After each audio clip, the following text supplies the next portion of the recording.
Las Vegas, 1972. The lights dimmed. The crowd of 20,000 held its breath, except one small voice that wouldn't stop screaming. Security moved fast, but Elvis raised his hand. What he did next silenced the entire arena and changed how millions saw Compassion Forever. Las Vegas Hilton, November 14, 1972. The room shimmered like gold dust. Sequins flashed, camera bulbs popped, and the smell of hairspray mixed with whiskey and velvet seats. 20,000 fans were on their feet, shouting his name. Elvis! Elvis! He stepped into the light wearing a white jumpsuit stitched with red stones, his cape gleaming under the heat of the spotlights. The orchestra hit the first note of Suspicious Minds, and the crowd roared so loud the floor itself seemed to hum. For a moment it felt perfect. The king was home, but halfway through the second verse, a sharp sound cut through the music. Not a cheer, not applause, a scream high, piercing, and raw. It didn't stop. People turned in their seats, trying to find the source. Somewhere near the middle rows, a boy's voice echoed again and again. Short, broken cries that carried above the guitars. Security guards spotted movement and started pushing through the aisles. The band kept playing, uncertain. The drummer's stick slowed. Elvis turned his head. His eyes narrowed, not in anger but in concern. Then he lifted his left hand. The band froze instantly. The guitars went silent. The horns stopped mid-breath. Only the boys' screams remained, echoing against the chandeliers. The entire Hilton showroom fell into an uneasy hush. You could hear the hum of the stage lights. You could feel the tension. A single wrong move could shatter the moment. Elvis looked out into the darkened crowd. His voice broke the silence. "Let's give the little fella a second," he said softly. Some fans laughed nervously. Others frowned. A few shouted, "Throw them out!" But Elvis didn't move. He rested one hand on the mic stand, eyes scanning the seats until he found them. A young mother clutching her child. Linda Reynolds. That was her name. She had driven 6 hours from Bakersfield to see this concert, hoping her son, Michael, could handle it. He was only 8, sensitive to noise, easily frightened by lights. But he loved Elvis. He'd watched the TV specials, wearing a plastic toy guitar and singing off-key in their living room. Tonight had been meant as a gift. But the sounds, the flashes, the roar, it was too much. The boy screamed again. His small hands pressed against his ears. Elvis leaned closer to the mic, voice gentle.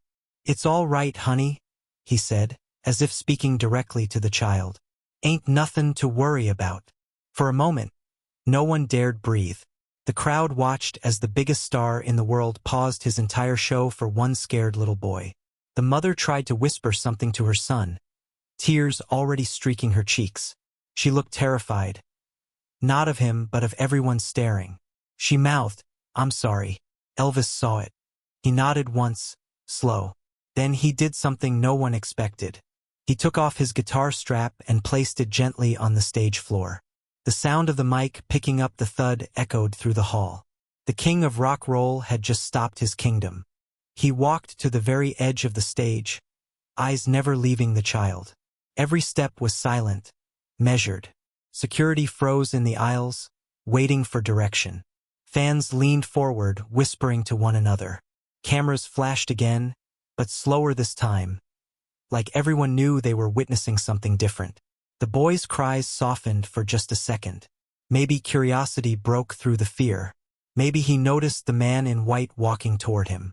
Elvis crouched near the edge of the stage and said quietly, "You doing okay, little man?" No microphone this time. No performance voice. Just calm. Real. From the back of the room you could hear someone sniffle. The tension in the air had changed. It wasn't a concert anymore. It was something human, raw, fragile. He waited there, patient, giving the boy time. The band members watched from their instruments, motionless. The lights dimmed slightly, as if even the stage knew to hold its breath. A single moment stretched longer than any song he'd ever sung. And in that silence, something inside the crowd began to shift. Fans who moments earlier shouted, "Take him out," now sat quietly, their eyes fixed on Elvis. It was no longer about the music. It was about what one man chose to do when faced with noise that didn't fit his rhythm. Have you ever seen someone's pain interrupt joy? Have you ever wondered what you'd do? Walk away or try to understand it?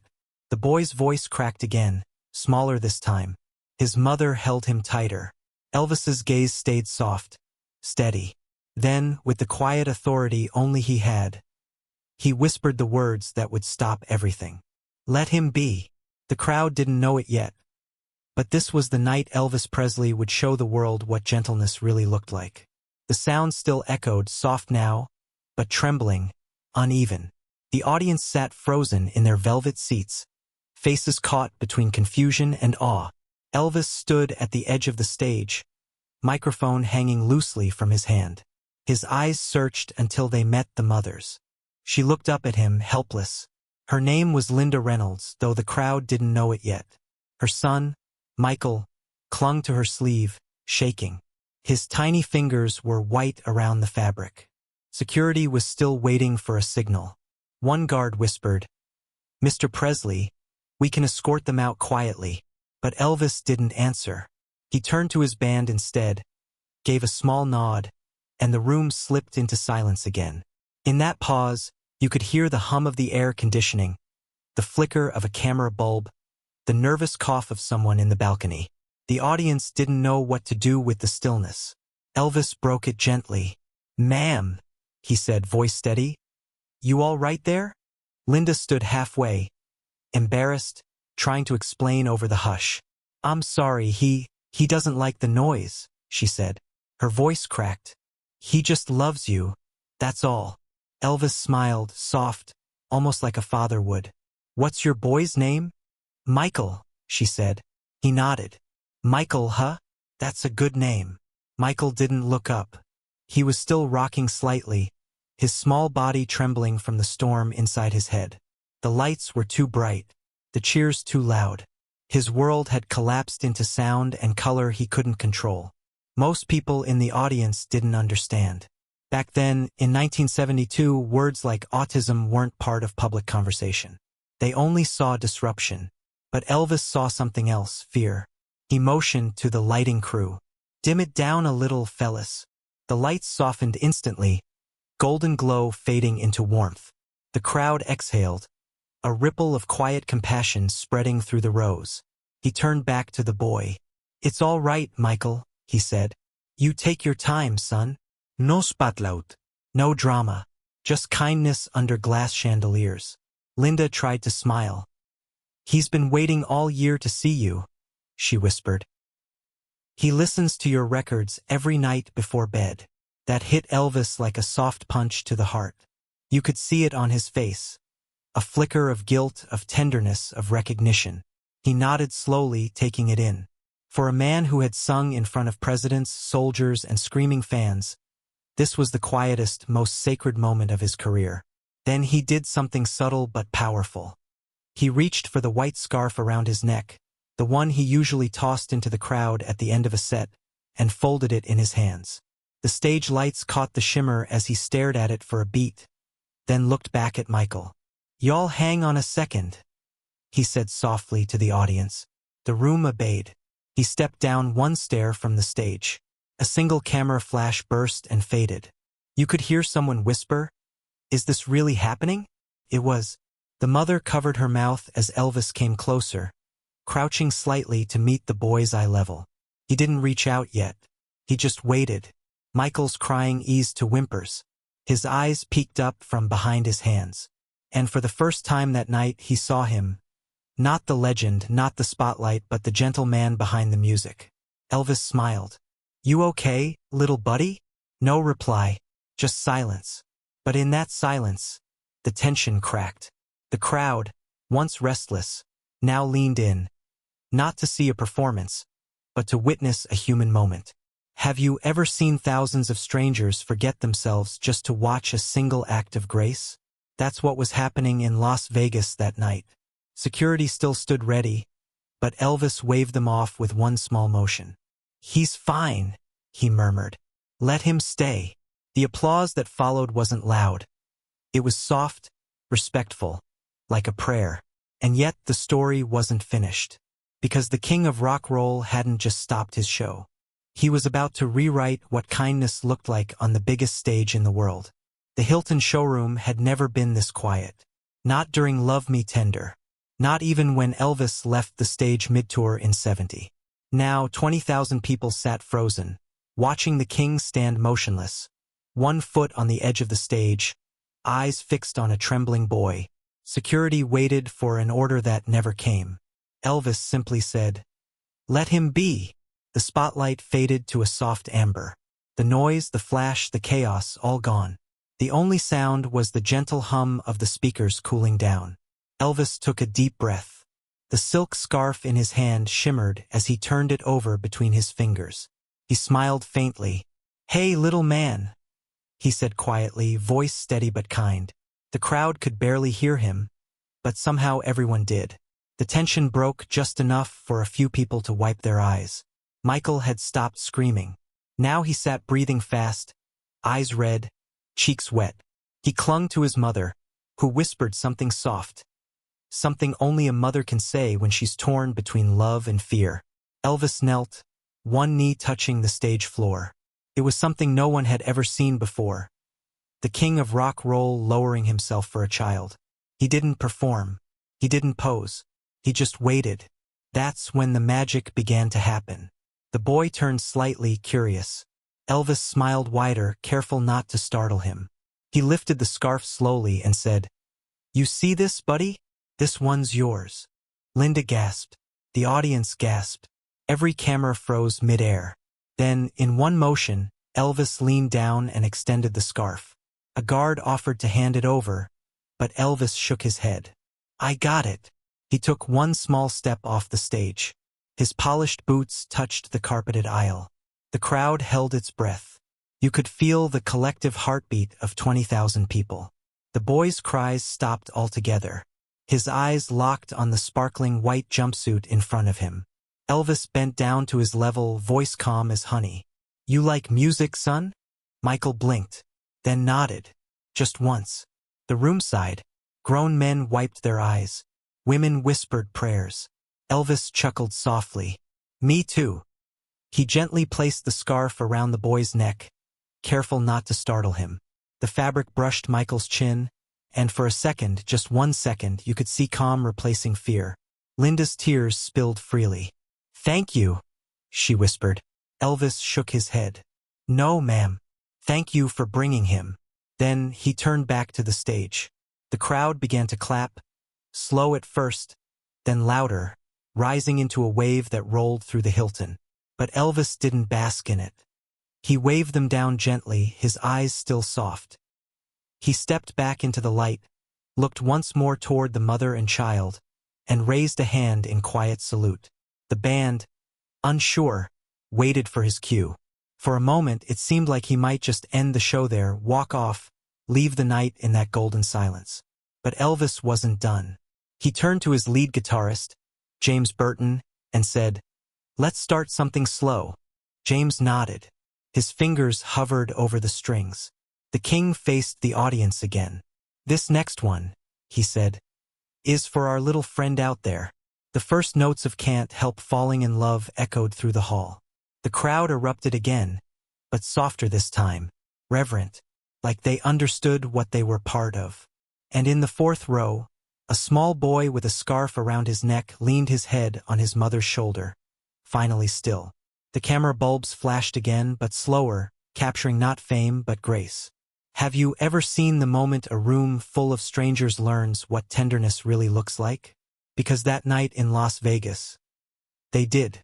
The orchestra held still. Even the lights seemed to pause. Elvis stood center stage again, microphone low, his eyes drifting toward the boy in the fourth row. The crowd hadn't fully recovered from what they just witnessed. Thousands of people had their hands over their hearts. Some mouthed prayers. Others just stared, tears running silently. Las Vegas had seen glitter. It had seen stunts and scandal. But it had never seen this silence so pure it felt holy. Elvis looked at his band, nodded once, and whispered, "Let's keep it soft." The piano answered with the opening chords of Can't Help Falling in Love. He didn't sing right away.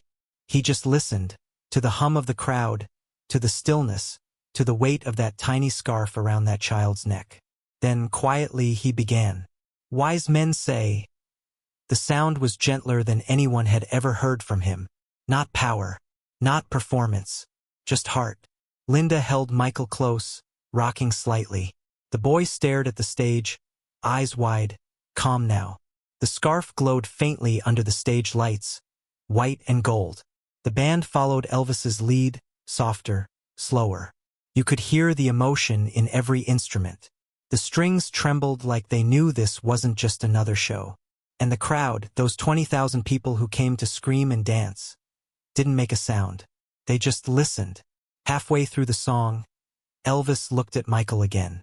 His voice cracked slightly on the word love. It wasn't showmanship, it was real. A woman in the balcony whispered, "He's singing to that boy." Someone near her whispered back, "He's singing to all of us." The camera flashes began again, slow and steady. Every image captured that same moment. A man at his peak, choosing compassion over spotlight. Elvis's hand trembled slightly as he gripped the mic. "Take my hand," he sang. "Take my whole life too." For a second, the boy reached up, as if answering him from the crowd. The motion was small, but everyone saw it. Elvis smiled. His eyes shimmered in the spotlight. And as he sang the final line, "For I can't help falling in love with you," he lifted his hand toward the child and gently waved. The orchestra's final note floated through the air, soft as breath. The silence that followed was unbearable, beautiful, endless. Then came the ovation. It wasn't a roar. It wasn't chaos. It was thunder made of love. Thousands of people clapping through tears. Some stood. Others couldn't move. Elvis didn't bow. He didn't strut. He simply looked down at the boy and whispered, "Thank you, little man." Linda's hand covered her mouth. Her body shook with quiet sobs. She knew her son would never understand the fame, the cameras, or the name Elvis Presley, but he understood gentleness. And that was enough. From the side of the stage, Joe Esposito, Elvis's longtime friend and road manager, later recalled, he wasn't singing to the crowd anymore. He was singing to that boy. Everything else disappeared. The crowd didn't know it then, but one of the sound engineers was still recording.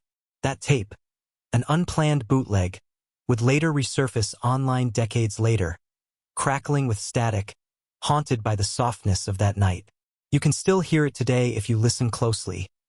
Elvis's voice trembling slightly, the crowd holding its breath, and at the end, a faint child's laugh in the distance. It doesn't sound real. Sounds like a dream. The song ended, but the magic stayed. You could feel it moving through the room, through the people, through the years that would follow. And yet, in that moment, Elvis looked different. Lighter somehow, like a man who just remembered who he really was. Have you ever seen someone find their soul again, in front of everyone? Because that's what happened that night. He turned, whispered something to the band, and walked off stage slowly, but not before glancing back once more at the boy. A smile, a nod, a silent promise. No one knew then what it meant, but the next day the world would. The next morning, headlines in Las Vegas barely mentioned the moment. "Another flawless night for Presley," one read, but inside that Hilton showroom people knew better. They had witnessed something sacred, something no review could capture. Word spread fast. Fans whispered in lobbies, casino halls, and airports. "Did you see what he did for that boy?" A few even claimed they saw Elvis crying during the song. But on stage that night, it wasn't about tears. It was about peace. After Elvis left the stage, he sat quietly in his dressing room, staring at his reflection. The noise outside was deafening. Reporters, fans, hotel staff, but inside, it was calm. His reflection looked tired. Not from the show, but from feeling something too deeply. Joe Esposito stepped in. "Boss, that was different." Elvis smiled faintly. "Yeah," he said. "Maybe it was supposed to be." He pulled off his rings, one by one, setting them on the vanity. Then he looked at the scarf rack, dozens of them waiting for the next performance. He took another white one in his hands and held it gently, remembering the look on that boy's face. He said quietly, "We all need a little love sometimes, don't we?" That one line would later be heard on the bootleg tape, faint but clear. Fans would quote it for decades. That same night, Linda Reynolds sat with Michael in their hotel room 2 floors up. The boy was calm now, humming softly. He didn't understand the headlines or the magnitude, but he understood kindness. He kept touching the scarf around his neck, rubbing it between his fingers. Linda wrote in her diary that night, a small, red leather notebook she always carried, "Elvis saw my son, not as a distraction, not as a burden, just as a child." She would never forget that. The next evening, when the show began again, fans noticed something new. Before singing "Can't Help Falling in Love," Elvis paused and looked out into the crowd. "Wherever you are tonight," he said softly. "This one's still for you, buddy."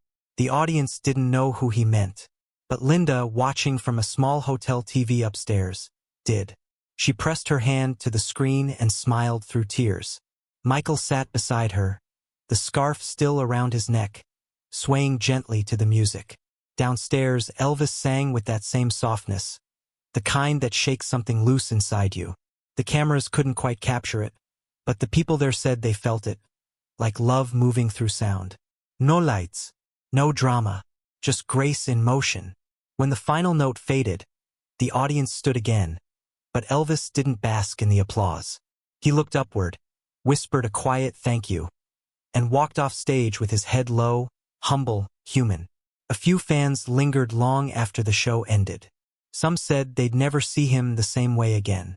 And in that moment, something about the myth of Elvis Presley changed forever. He wasn't just the king. He was a man who stopped time to care for one frightened child. A story like that doesn't need marketing. Travels on its own, hand to hand, heart to heart. Years later, when that bootleg surfaced online, you could hear the faint crowd hum, the crackle of old tape, and that tender voice at the end. We all need a little love sometimes, don't we? And every listener who hears it today, everyone, feels that truth. Have you ever had a single act of kindness echo for decades? Because that's what this one did. A week after that night, letters began arriving at the Las Vegas Hilton by the hundreds. Some came from parents of children with autism, though most didn't use that word yet. They wrote, "Thank you for showing the world kindness." Others just said, "You made us cry, and we don't know why." Elvis read them all. Every one. He sat backstage between shows, feet up on an old amplifier, holding pages smudged with tears and ballpoint ink. He asked Joe Esposito to keep them safe in a brown folder. He didn't want publicity. He wanted memory. That same week, Linda and Michael drove home to Bakersfield. The scarf still hung around the boy's neck, now marked with tiny fingerprints from being held too tight. He wouldn't take it off. When Linda tried to fold it away, he cried. So she left it. At school, teachers noticed something different. The boy who once stayed silent in corners began humming softly during art class. When asked what song it was, he whispered, "Elvis." Linda later wrote in her diary, "It was like he carried that night inside him. It quieted the world somehow." Months passed. The story faded from headlines, but not from hearts. Fans traded whispers in record shops. Did you ever hear about the boy Elvis stopped for? Bootleg tapes changed hands, worn and fuzzy but alive with energy. And then, one spring morning, a small white envelope appeared in Linda's mailbox. Inside was a glossy photo, Elvis on stage, kneeling with a scarf in his hand, and a note written in blue ink, "For Michael. Keep singing inside, little man. Love, Elvis." Linda stared at it for minutes before she could breathe again. Her hands trembled. She turned the photo over, where someone, likely Joe Esposito, had written the date, November 14th, 1972. She framed it that same day and hung it above Michael's bed. Years rolled forward. Michael grew up quiet but strong. He carried that photograph from apartment to apartment, city to city. And when he was old enough, he started volunteering at a center for children on the spectrum. He never talked much about Elvis. But every child who came through his class noticed the faded white scarf framed on his wall. When they asked what it was, he'd smile and say, "A memory that sang." In the mid-90s, Linda gave her diary to a local journalist named Frank Mullins, who wrote a short column about that long-forgotten night. The article was titled, "The Gentle King." It ran on page 6 of the Bakersfield Times.